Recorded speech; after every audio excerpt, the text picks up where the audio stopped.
देहे त्यागिता कीर्ती मागे उरावी, मना सज्जना हेची क्रिया धरावी. मना चंदनाचे परिता जिजावे, परी अंतरी सज्जनानी ववावे. नमस्ते मुलांनो. आज आपण वाक्य रूपांतर पाहणार आहोत. वाक्य म्हणजे काय? वाक्याचे प्रकार अर्थानुसार आपण 4 पाहिलेले आहेत आणि त्याबरोबर आपण हेही पाहिलेलं आहे, की प्रत्येक वाक्य मग ते होकारार्थी असेल किंवा मग नकारार्थी असेल. आता याच वाक्यांचं रूपांतरण कसं करायचं? रूपांतर करायचं म्हणजे परिवर्तन करायचं, बदल कसा करायचा? जे काही तुम्हाला कंसामध्ये सूचना केलेली असेल, त्याप्रमाणे तुम्ही या वाक्यामध्ये रूपांतर करायचं आहे, बदल करायचा आहे. वाक्य रूपांतराला वाक्य परिवर्तन असेही म्हणतात. परिवर्तन म्हणजे बदल. तर वाक्य रूपांतरालाच वाक्य परिवर्तन असेही म्हणतात. मग कुठलाही शब्द आला तरी तुम्ही समजून घ्यायचं आहे, की त्या वाक्यामध्ये आपल्याला बदल करायचा आहे. वाक्यामध्ये बदल करायचा आहे, वाक्यामध्ये परिवर्तन करायचं आहे, वाक्यामध्ये रूपांतर करायचं आहे. वाक्य रूपांतर म्हणजे वाक्याच्या रूपात किंवा रचनेत केलेला बदल होय. हं? त्याच्या रूपामध्ये बदल करायचा किंवा त्याची जी रचना आहे ती आपल्याला बदलायची आहे. आपण बोलत असताना एकाच स्वरूपाची वाक्य बोललो तर ऐकणाऱ्याला ती कंटाळवाणी वाटतात. हो की नाही? एकाच सुरावटमध्ये एकाच प्रकारचं जर आपण बोलत गेलो तर ते सगळ्यांनाच कंटाळवाणं होतं, रटाळ होतं, बोरिंग होतं. तसेच लेखकांनी एकाच साच्याची वाक्ये लिहिली तर वाचणाऱ्याला कंटाळा येतो. एकच प्रकारचा साचा असेल, म्हणजे एकच प्रकारचं जसं आपण कुठलाही दिवाळीचा पदार्थ करत असताना जर करंजीचा साचा आपण घेतला आणि सगळ्याचे एकच आकार केले, तर ते किती कंटाळवाणं वाटेल पाहायला देखील. म्हणून मग लाडूचा वेगळा साचा असतो किंवा शेप म्हणा त्याला तुम्ही इंग्लिशमध्ये. करंजीचा वेगळा असतो, चकलीचा वेगळा असतो. अशा वेगवेगळे साच्यांमध्ये केलेले तुम्हाला दिवाळीचे पदार्थ दिसतील आणि मग ते वेगवेगळ्या साच्यांचे, वेगवेगळ्या आकाराचे, वेगवेगळ्या प्रकाराचे, वेगवेगळ्या चवीचे असले तर खायला कशी मजा येते नाही का? तर त्याप्रमाणेच इथे भाषेचं सुद्धा तसंच आहे. भाषेमध्ये सुद्धा जर जरा साचा बदलला, वाक्यांमध्ये रूपांतर केलं, जरा त्याची रचना बदलली, तर मग त्याच्यामध्ये सुद्धा कारण माणसाला नेहमी परिवर्तन हवं असतं, बदल हवा असतो. आणि मग हा बदल जो आहे तो मग माणसाला पुन्हा-पुन्हा नवीन चेतना देत असतो. तो काही कंटाळा येऊ देत नाही, बोर होऊ देत नाही माणसाला. हो की नाही? त्यामुळे जर वाचणाऱ्याला कंटाळा यायला नको असेल, तर मग वेगवेगळ्या साच्याची वाक्य आपण बनवत असतो. म्हणूनच वाक्यरचनेतील बदल गरजेचा ठरतो. वाक्यामध्ये रचनेचा बदल करणं हे महत्त्वाचं ठरतं. वाक्याचे रूपांतर करताना आता आपण पाहिलं, की वाक्यामध्ये रूपांतर का करायचं आहे? हं. तर त्याच्यामध्ये एक वेगळेपण असावं, त्याच्यामध्ये एक रुची निर्माण व्हावी, याच्यासाठी तो बदल आवश्यक आहे. मग आता हे वाक्याचे रूपांतर करताना रचनेत बदल होत असला, तरी वाक्याच्या अर्थात अजिबात बदल होता कामा नये. हं. हे वाक्य मात्र मुलांनो खूप लक्षात ठेवण्यासारखं आहे, की वाक्याचे रूपांतर करताना रचनेत बदल होत असला, तरी वाक्याच्या अर्थात बदल अजिबात होता कामा नये. रचना तुम्ही बदला, पण अर्थ मात्र तोच राहिला पाहिजे. आणि म्हणून तर मग हे वाक्य रूपांतर कसं करायचं आहे, की ज्याच्यामध्ये आपण रचना तर बदलायची आहे, पण वाक्याचा अर्थ मात्र तोच ठेवायचा आहे. तर ते कसं करायचं तेच आपल्याला याच्यामध्ये पाहायचं आहे. यावर्षी आपल्याला 1 प्रश्नार्थक, 2 विधानार्थी, 3 उद्गारार्थी, 4 आज्ञार्थी, 5 होकारार्थी आणि 6 नकारार्थी वाक्यांचे वाक्य रूपांतर शिकायचे आहे. पहा या वाक्यांचे वाक्य रूपांतर आपल्याला शिकायचे आहे. किती? 6 प्रकारचे. तसं पाहायला गेलं तर अर्थानुसार वाक्याचे प्रकार आपण शिकलेलो आहोत. प्रश्नार्थक, विधानार्थी, उद्गारार्थी, आज्ञार्थी हे 4 वाक्यांचे अर्थानुसार आपण प्रकार शिकलेलो आहोत. पण यातलं प्रत्येक वाक्य जे आहे कुठल्याही प्रकाराचं का असेना, ते एकतर होकारार्थी असेल किंवा मग नकारार्थी असेल. पण वाक्य रूपांतर जेव्हा आपल्याला करायचं आहे, तेव्हा फक्त हे विधानार्थी, प्रश्नार्थक आणि उद्गारार्थी आणि आज्ञार्थी या 4 वाक्यांचंच न करता होकारार्थीचं नकारार्थी किंवा नकारार्थीचं होकारार्थी हे सुद्धा वाक्य रूपांतरामध्ये आपल्याला शिकायचं आहे. प्रश्नार्थी व विधानार्थी वाक्यांचे परस्पर रूपांतर. आता पहिलं जे प्रकार आपण पाहणार आहोत ते प्रश्नार्थी व विधानार्थी वाक्यांचे परस्पर रूपांतर, परस्पर एकमेकांमध्ये. तर जे प्रश्नार्थी असेल वाक्य, तर त्याचं विधानार्थी वाक्य जर बनवायचं असेल, रूपांतर करायचं असेल, परिवर्तन करायचं असेल, तर मग काय करायचं? जगात सर्व सुखी असा कोण आहे? कोणता प्रकार आहे? प्रश्नार्थक आहे. आता उत्तर मुलांनो त्याचं काय मिळतंय पहा. जगात सर्व सुखी असा कोण आहे? उत्तर त्या प्रश्नातच दडलेलं आहे, की कोणीच नाहीये. हं. म्हणून मग विधानार्थी करताना कसं केलेलं आहे पहा. जगात सर्व सुखी असा कोणी नाही. वरती प्रश्नामध्ये विचारलेलं आहे कोण आहे? म्हणजेच काय आहे? होकारार्थी आहे. खाली जेव्हा विधानार्थी करायचं प्रश्नार्थकचं, तेव्हा कोण आहेच आपण केलेलं आहे विधानार्थीमध्ये, कोणी नाही म्हणजे नकारार्थी केलेलं आहे. जेव्हा होकारार्थीचा आपण नकारार्थी करतो किंवा नकारार्थीचा आपण होकारार्थी करतो किंवा काही ठिकाणी आपण विरुद्धार्थी शब्द वापरतो. अशा वेळेस आपण काय करत असतो? रचना आपण बदलतो. त्याचं स्वरूप बदलतो, पण त्याचा अर्थ मात्र बदलू देत नाही. आता इथे अर्थ बदलतच नाही पहा. जगात सर्व सुखी असा कोण आहे? जगात सर्व सुखी असा कोणी नाही. प्रश्नार्थक आहे त्याचं विधानार्थी केलं आपण. कोण आहेच आपण काय केलं? नकार दर्शवलं इथे कोणी नाही. अर्थ मात्र तोच राहिला. अर्थ काही बदलू दिला नाही. वरील उदाहरणात होकारार्थी प्रश्नाचे रूपांतर मात्र विधानार्थी रूपांतर नकारार्थी झाले आहे. हं? प्रश्न जो आहे तो होकारार्थी आहे आणि त्याचं विधानार्थी करताना आपण त्याचं रूप कसं पालटलं? नकारार्थी आपण त्याला केलं. त्यामुळे काय झालं? प्रश्नार्थकचं आपण विधानार्थी पण केलं आणि अर्थामध्ये बदल देखील झाला नाही. अपमान केल्यास कुणाला राग येत नाही? आता हा प्रश्न जो आहे, राग येत नाही, नकारार्थी प्रश्न आहे, हो की नाही? अपमान केल्यास कुणाला राग येत नाही?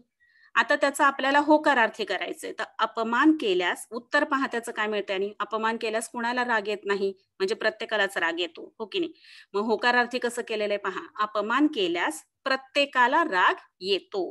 हं? आणि मुलांनो हा बदल करत असताना सगळ्यात महत्वाची गोष्ट म्हणजे प्रश्नार्थक वाक्य आहे तर तिथे प्रश्नचिन्ह दिलेलं आहे. जेव्हा तुम्ही विधानार्थी त्याचं करणार आहात, होकारार्थी तुम्ही त्याचं करणार आहात, आता इथे नकारार्थी प्रश्न आहे, पण त्याचं होकारार्थी वाक्य बनवायचंय तुम्हाला. तर अशा वेळेस महत्वाची गोष्ट म्हणजे तिथलं प्रश्नचिन्ह गेलं पाहिजे आणि पूर्णविराम आला पाहिजे. या सगळ्या गोष्टींना गुण मिळतात, या सगळ्या गोष्टींना मार्क असतात. मी पत्रलेखन सुद्धा तुम्हाला सांगताना प्रत्येक वेळेस सांगत असते, की स्वल्पविराम कुठे हवा, पूर्णविराम कुठे हवा आणि या सगळ्या गोष्टी जर व्यवस्थित लक्षात ठेवून तुम्ही जिथल्या तिथे केल्यात, तर त्या सगळ्या गोष्टींचे तुम्हाला तिथे व्यवस्थित गुण मिळत असतात. आता इथे प्रश्नार्थक वाक्य दिलेलं आहे, विधानार्थी करायचंय, म्हणजे मग इथे लगेच तुमच्या लक्षात यायला हवंय, की वरच्या वाक्यामध्ये जिथे प्रश्नचिन्ह दिलेलं आहे, तिथे खालच्या वाक्यामध्ये मात्र प्रश्नचिन्ह येणार नाही, पूर्णविराम असेल. हं? तर ही गोष्ट मात्र लक्षात घ्यायची आहे, की कोणत्या प्रकारात तुम्ही रूपांतर करता आहात, त्याप्रमाणे तिथं विरामचिन्ह दिलं गेलं पाहिजे. आता पुढे पहा. वरील उदाहरणात नकारार्थी प्रश्नाचे रूपांतर मात्र होकारार्थी विधानात झाले आहे. नकारार्थी प्रश्न आहे त्याचं रूपांतर करताना मात्र ते होकारार्थी विधानामध्ये केलेलं आहे. यामुळे काय झालं? रचनेत बदल झाला, स्वरूप बदललं, पण त्याचा अर्थ मात्र बदललेला नाही. या दोन्ही उदाहरणात जे प्रश्न विचारले आहेत ते उत्तराच्या अपेक्षेने विचारलेले प्रश्न नाहीत. अशा प्रकारच्या प्रश्नांमध्येच त्यांचे उत्तर दडलेले असते. दडलेले असते म्हणजे लपलेले असते. अशा प्रश्नार्थक वाक्याचे विधानार्थी वाक्यात रूपांतर करताना लक्षात ठेवावे की प्रश्न होकारार्थी असेल तर विधानार्थी वाक्य नकारार्थी करावे. प्रश्न नकारार्थी असेल तर विधानार्थी वाक्य होकारार्थी करावे. आलं ना लक्षात? म्हणजे आपल्याला रचना बदलायची आहे, स्वरूप बदलायचं आहे, पण त्यातल्या अर्थामध्ये मात्र बदल होऊ द्यायचा नाही. मग ते आपण कसं साध्य करणार आहोत? तर प्रश्न होकारार्थी असेल तर विधानार्थी वाक्य करताना ते नकारार्थी करायचं. म्हणजे एकीकडे पॉझिटिव्ह आहे ते निगेटिव्ह करायचं. नंतर इकडे जर प्रश्न नकारार्थी असेल तर विधानार्थी वाक्य मात्र होकारार्थी करायचं. म्हणजे मग काय होतं? अर्थामध्ये बदलही होत नाही आणि त्याची रचना सुद्धा बदलली जाते आणि आपोआपच वाक्य रूपांतर चांगल्या पद्धतीने आपलं होऊ शकतं. इथे प्रश्नांमध्येच त्यांचे उत्तर दडलेले असते असं म्हटलेले. दडलेले असते म्हणजे लपलेले असते. म्हणजे या प्रकारामध्ये जे काही प्रश्न विचारलेले आहेत त्याच्यात काही ठराविक विशिष्ट वेगळ्या स्वरूपाची उत्तरं आपल्याला अपेक्षित नाहीयेत. तर ते प्रश्नच असे विचारलेले आहेत की त्याचं उत्तर त्याच्यामध्येच लपलेलं आहे, त्याच्यामध्येच दडलेलं आहे आणि म्हणून आपण अशा प्रकारचा बदल रूपांतर आपण तिथे करू शकतो. आता पहा पुढचा जो प्रकार आहे उद्गारार्थी व विधानार्थी वाक्यांचे परस्पर रूपांतर. उद्गारार्थी आणि विधानार्थी. आता अर्थातच उद्गारार्थी म्हणजे कोणत्याही भावनेची जी तीव्रता आहे ती व्यक्त करण्यासाठी उद्गारार्थी शब्दाचा वापर तिथे केलेला असणार आहे आणि उद्गारवाचक चिन्हही तिथे दिलेलं असणार आहे.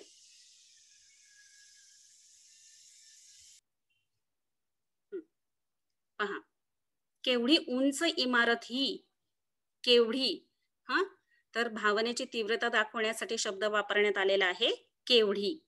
ही नंतर दिलेलं आहे उद्गारवाचक चिन्ह. म्हणजे हे उद्गारार्थी वाक्य आहे. आता त्याचं तुम्हाला विधानार्थी करायचं असेल तर कसं कराल? तर सोपी पद्धत लक्षात घ्या मुलांनो. इथं जे दिलेलं आहे, केवढी उंच इमारत ही, तर ही इमारत हा जो शेवटचा भाग आहे तो सुरुवातीला घ्यायचा. त्याच्यानंतर भावनेची तीव्रता दाखवण्यासाठी केवढी, किती असे जे शब्द वापरलेले असतील त्याच्या ऐवजी विधानार्थीमध्ये आपण खूप शब्द, प्रचंड, भरपूर असा शब्द वापरतो. तो तिथे शब्द जो सूट होईल त्याप्रमाणे जो तिथे चपखलपणे बसवता येईल तो बसवायचा आणि मग पहिला जो भाग आहे तो शेवटी टाकायचा. असं तुम्ही उद्गारार्थीचं विधानार्थी करताना करू शकता. म्हणजे केवढी उंच इमारत ही, तर त्याचं तुम्ही काय करू शकता, ही इमारत केवढीच्या ऐवजी वापरला खूप शब्द आणि उंच आहे. ही इमारत खूप उंच आहे. उद्गारवाचक चिन्ह आहे ते काढून इथे आपण दिलेलं आहे पूर्णविराम. हे मात्र प्रकर्षाने लक्षात ठेवायचंय. उद्गारार्थीमध्ये उद्गारवाचक चिन्ह असलं पाहिजे तर विधानार्थी वाक्यामध्ये पूर्णविराम आला पाहिजे. किती पाऊस पडला हो काल रात्री? आता इथे भावनेची तीव्रता दाखवण्यासाठी कुठला शब्द वापरलेला आहे? किती. त्याच्यानंतर शेवटी दिलेले उद्गारवाचक चिन्ह. आता हा मागचा जो भाग आहे वाक्याचा शेवटचा तो आधी घ्या.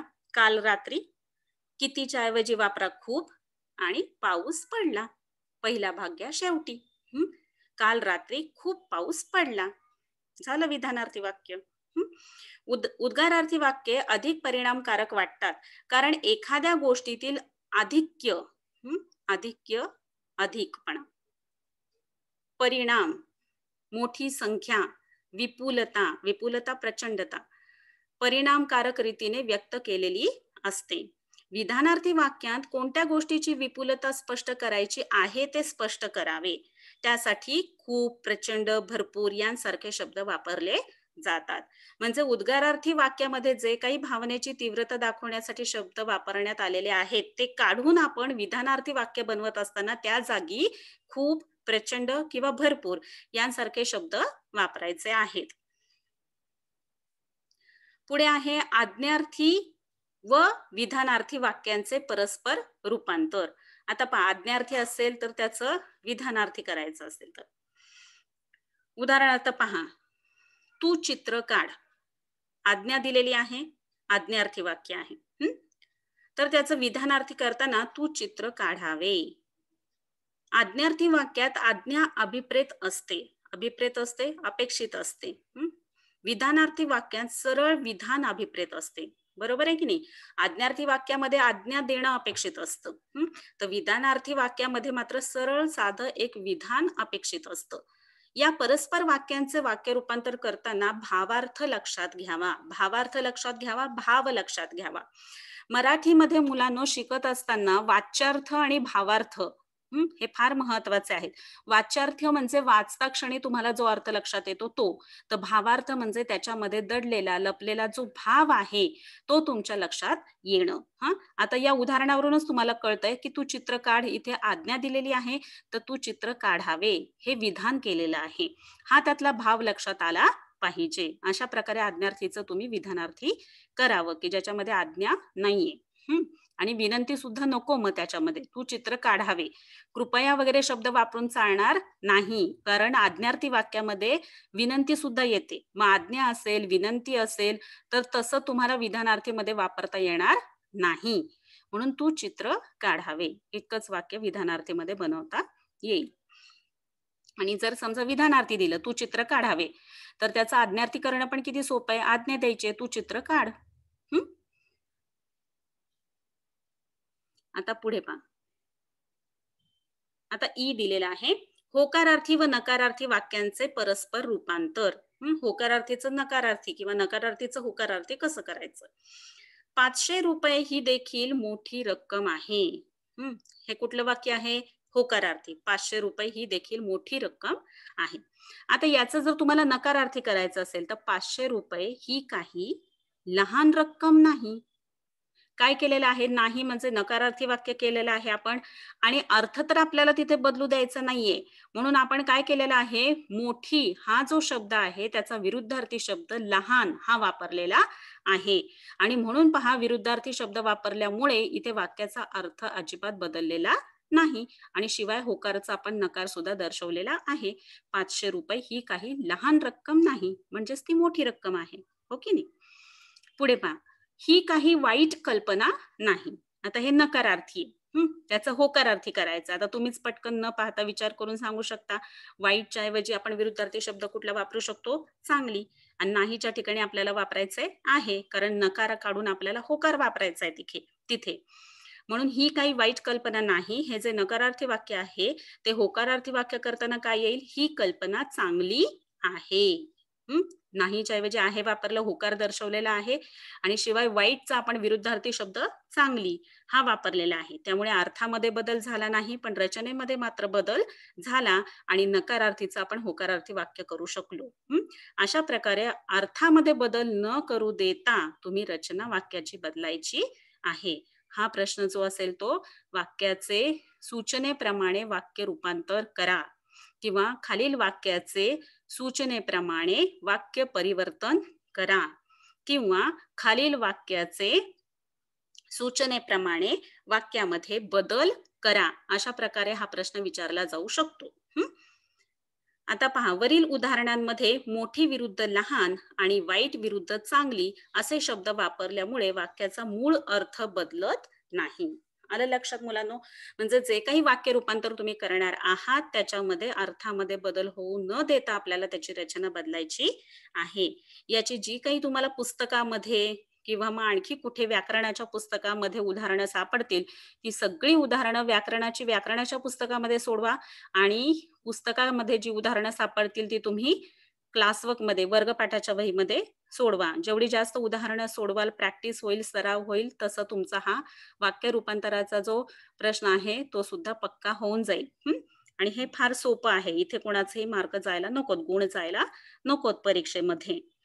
तर त्याप्रमाणे सगळ्यांनी या प्रश्न प्रकाराची तयारी करायची आहे. ठीक आहे? धन्यवाद.